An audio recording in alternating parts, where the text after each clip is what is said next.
right, today I want to talk about my progress on, I guess the machine is called an Inbody test, the one I've been doing.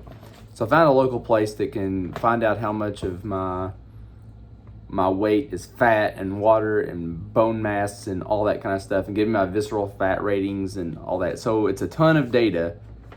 I had it done back in January and then again in March. And I planned on doing it every couple months, but we got stuck at home for a long time. So I just now went again. So it's been about 6 months since I've gone.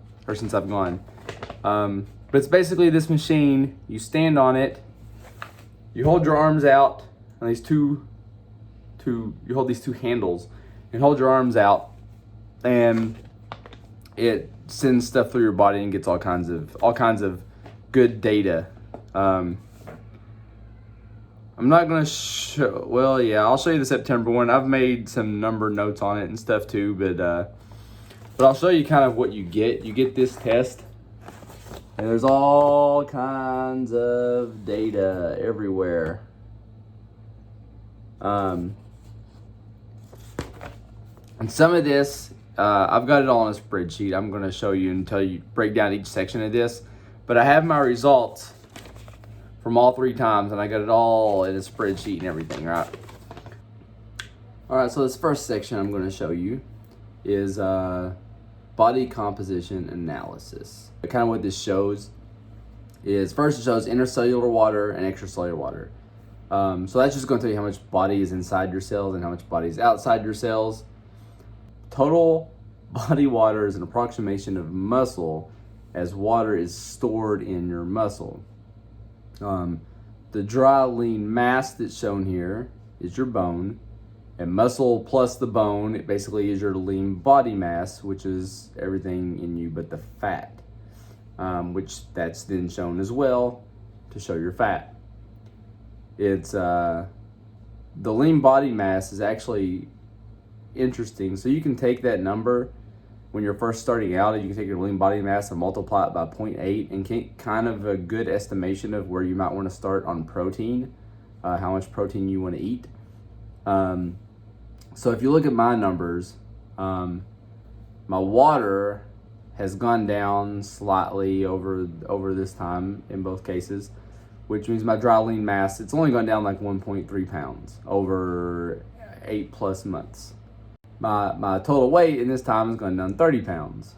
And you can see the fat, I've lost 25 pounds of fat in like the 8 months.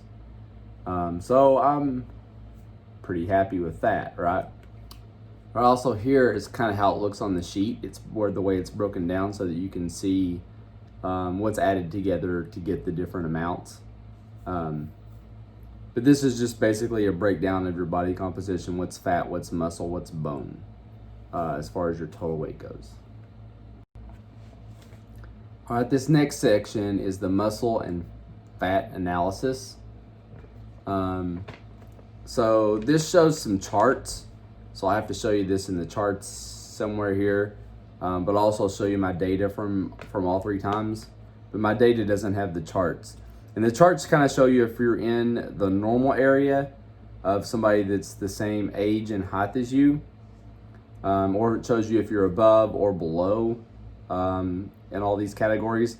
So we have weight, skeletal muscle mass, and body fat mass. So how much of your weight is your skeletal muscle mass, and how much of your weight is your body fat? And then just your total weight. But as you can see, for me right now, I'm at 221.4 is my weight when I went this week, and I'm a little heavier than I was a couple weeks ago, even because this inflammation is driving me crazy. But as you can see, that's decreased by 30 pounds. The skeletal muscle mass is decreased by about 3 pounds. My body fat is decreased by like 25 pounds. So, when you're looking at this, every pound of muscle in your SMM burns 70 calories per pound of muscle per day.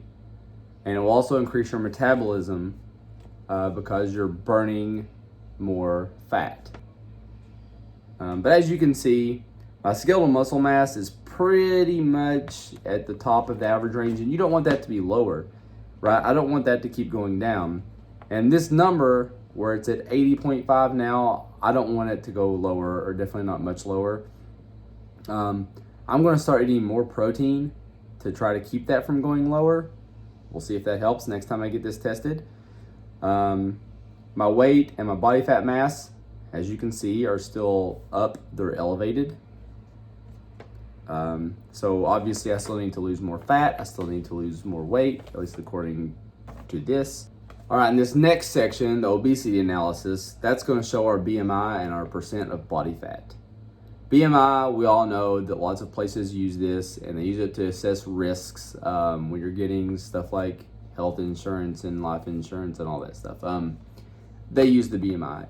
The BMI is not the most accurate way to determine. All it cares about is your weight and height. It doesn't care what your weight's made up of, but it's still a piece of data that is beneficial because so many places use it. The percent body fat, that is one of the bigger pieces of data that I go use this machine for. I want that to get lower. And as you can see, my BMI and my percent body fat are both high on the charts. But if you look since January, my BMI has gone from 36.1 to 31.8.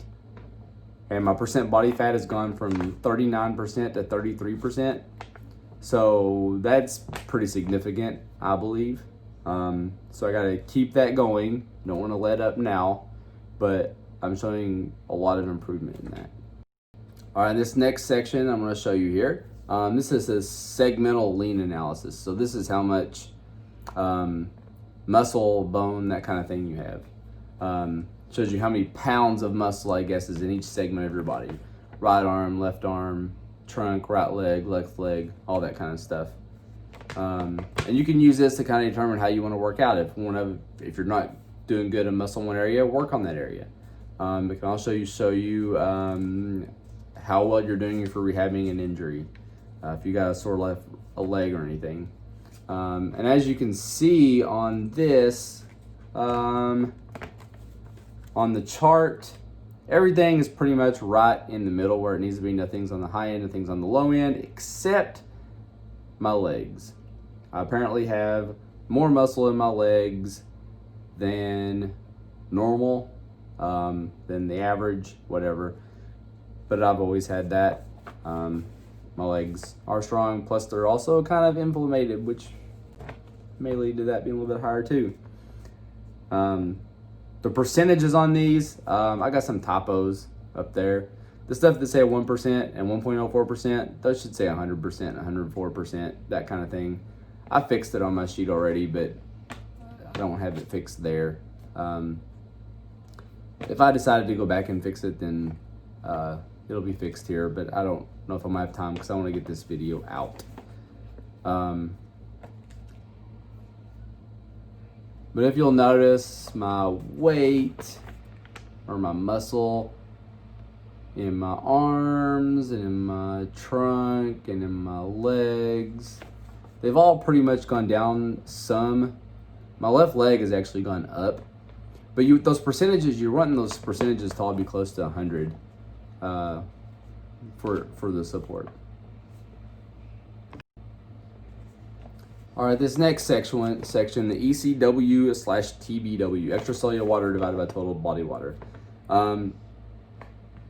This is just kind of an assessment of the water levels in your body. You don't want this to be too high. If this number's high, you might have some swelling, which I know I have. I have scleroderma, I have swelling. All of my numbers are slightly elevated, but not as high as you would think they would be. Considering I have diffuse scleroderma, which is essentially causes a lot of swelling and edema and those type of issues. My numbers you would think would be crazy high here, but a normal range is 0.36 to 0.39. That's kind of what you're going for. Mine is 0.4. It was 0.401 back in March. And I think every time I've gone to do this, I've been slightly swelled more than average as well. So it'd be nice to go get this done at some time when I'm not feeling all this inflammation. But typically a number that's high could mean you have swelling or that your cell walls are not as strong as they should be. So that's what I'm getting from this number. Right, next we have the segmental fat analysis. So we already saw this over muscle. This part shows the fat, shows how much fat is being stored in each segment of your body. So you can use this to see where your fat's being deposited. Most people are going to have more fat in their trunk than in their limbs. And if you look, you'll probably want to see higher numbers in your upper body as opposed to your lower body, because we know that storing weight in the lower body is more of a health risk than your upper body. And if you look at mine, my numbers are higher in the upper body. Granted, they are coming down, so that's good. And my lower body is slightly coming down. The upper body is coming down more. Yeah, so my goal here again, get the fat off, right? I still have a good amount of fat to lose. It says I still have 73 pounds of fat on me, so I can lose a good amount of that still.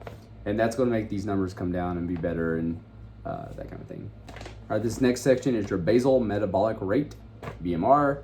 That is just showing basically how many calories you can burn in a day if you do nothing. So the amount that I'm burning doing absolutely nothing this year has dropped from 1875 to 1823. Kind of makes sense. I've lost weight, and I've lost a little bit of muscle. And I've also restricted calories some, and when I build the calories back up, that should go up with it some. But 1823 is kind of do nothing. This is the amount of calories I'm going to burn in a day. This next section, the visceral fat level. This one is important.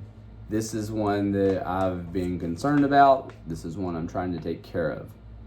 This is basically showing how much fat's being stored around your deep belly organs. If you have a lot of fat in this area, it can start to make toxic hormones. Basically, the more belly fat you have that you store, the higher your risk of disease. And on this list, the number 10 is pretty critical because being below a 10 and above a 10, it can literally double your risk for heart disease and diabetes just by being over 10 on carrying your weight in your gut. The first time I went back in January, this machine only reads up to 20, right? And the first time I went, it shows a 20, which means it's 20 or more. So technically I didn't know what that number was. 2 months later I went back and it was down to 18. It's like, yes, a real number. The main thing I wanted to see this time when I went was my percent body fat.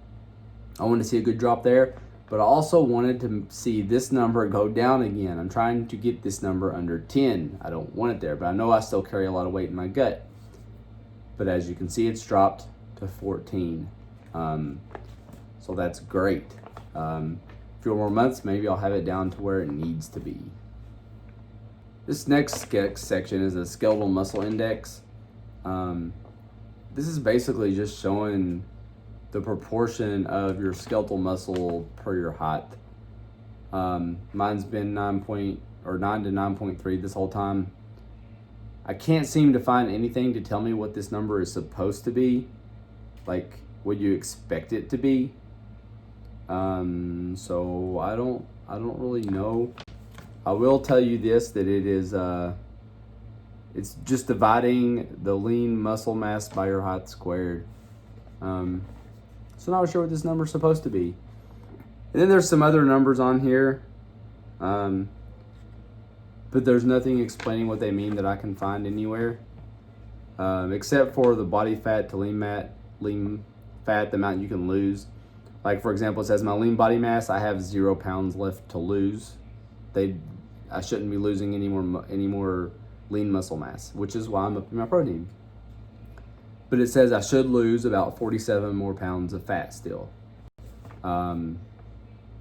So that wraps up pretty much this whole chart. All the data that I get I really like this thing. I want to keep going back and keep getting better results on this. But I mean, there's no point in going back like every day or anything. But in 2 or 3 months, I'll probably go back again. Yeah, I could go back close to Christmas time. That'd be a good time to go back. But hope you enjoyed. If you have any place next to you that does this type of testing, I would recommend it. It's I'm a data person. I love numbers. It's what I do for a living. So I really enjoy seeing all this data.